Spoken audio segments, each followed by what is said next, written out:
Aujourd'hui, à l'UNESCO, plus d'une vingtaine de personnalités politiques et intellectuelles étaient rassemblées. Au cœur du débat, la question de la restitution du patrimoine à l'échelle internationale. À l'heure où les débats nationaux se multiplient, il s'agit de créer un dialogue entre les pays concernés.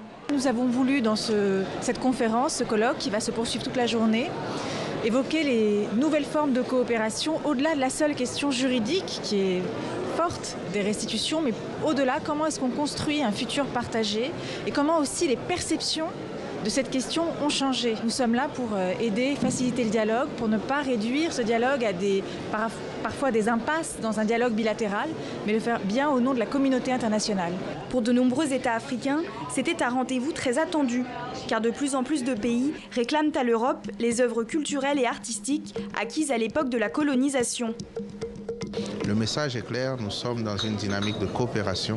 C'est vrai que la restitution doit s'opérer parce que ces biens-là sont à nous, mais avant tout que nous puissions régler la question de la propriété de ces biens qui sont notre patrimoine culturel. Depuis quelques années, l'Europe multiplie les refus de restitution, comme ce fut le cas pour le Bénin et le Nigeria. Pour de nombreux pays africains, l'attente se fait longue, les mesures doivent devenir concrètes. Le président Macron est parti sur une échéance de 5 ans. Nous pensons que 5 ans, c'est long. Il faut aller sur une échéance de 3 ans. On a une première année pour bien préparer les éléments juridiques ensemble.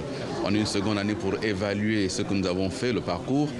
Il ne s'agit pas seulement de restituer le patrimoine, mais aussi de travailler au partage et à la conservation des œuvres. Reste à savoir si ces discussions internationales arriveront à faire bouger les choses plus rapidement.